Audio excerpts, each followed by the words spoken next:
Hello, Miguel. Thank you very much for taking time out of your day, morning that is, because it's 6:30 for you.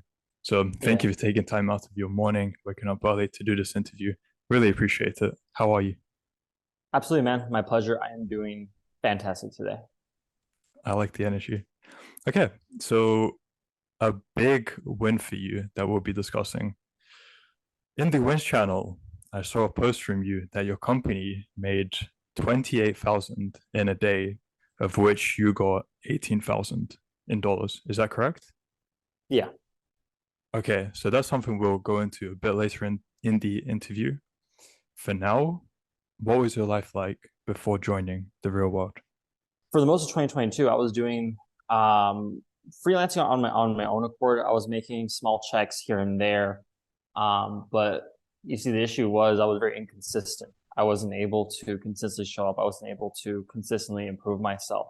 And I was finding myself sometimes having money in my bank account, sometimes having nothing, and going to McDonald's and grabbing $4 meals because that's all I could get.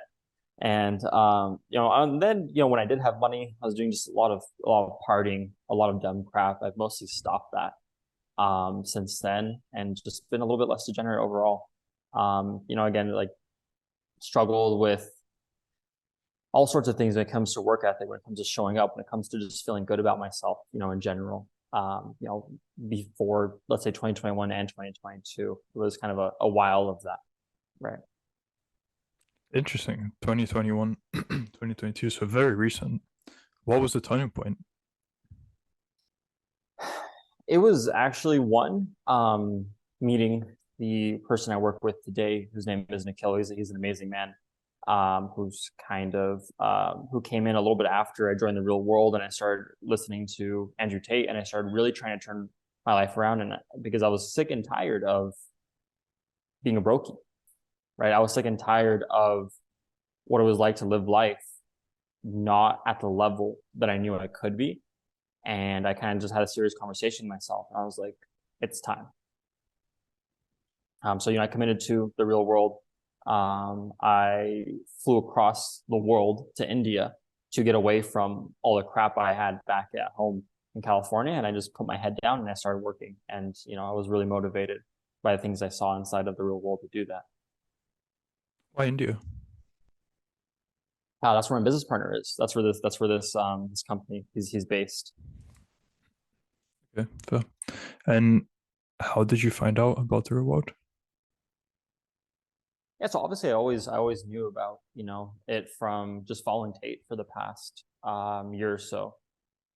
Um he's very, he's very not shy about promoting it. So it was always from Tate. And he's always talking about how this is the place where, young guys can go to learn skills, acquire skills, learn directly from people who've made over $1 million doing what they do.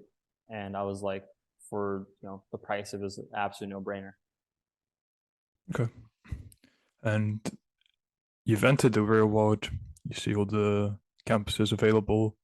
Did you instantly choose to go into the freelancing campus? Did you try other things? I joined like a couple campuses right off the bat, e-commerce, copywriting, freelancing, and I was active in all three of those. But where I really found my home was really freelancing because it was really the most relevant to me. But I had a lot of good conversations, met a lot of interesting people, made a lot of relationships just across quite a few campuses. And why would that be? Why is it the most relevant to you? E-commerce I did when I was like 16 years old when I was first starting out. I always have some background knowledge on it.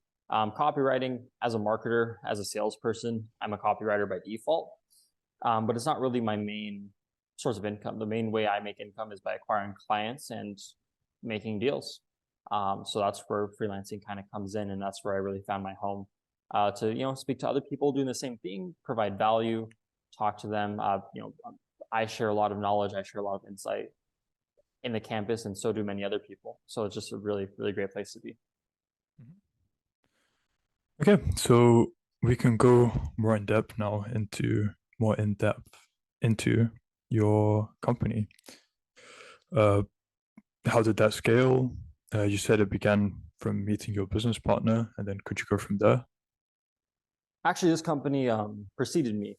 joining, right? This was built about, good 3-4 years ago. And when he reached out to me, he was like, "Look, I've been running this by myself for a while. I've done okay numbers. He's made quite a bit of money in this company before me. He's like, I'm looking for someone to scale. I think you would be great to help me in sales." That's when he kind of brought me in, and I said, "Fuck it, this is my opportunity." Flew across the world, moved here for the past couple months, and have been grinding since. And in January this month, which we're planning and kind of lined up and aim to be our best month year to date, his company history to date. Looking to do $200,000 in cash collected this month is really what we're setting our sights on. Congratulations. When your business partner said you'd be great to help me in sales, how did he know that? Was it because you were acquainted before, or did he see some kind of wins from you, or what? Yeah, so we actually met over Facebook. I kind of gave him a rundown of my history, where I started. I started back in sales when I was like 16 years old, in real estate.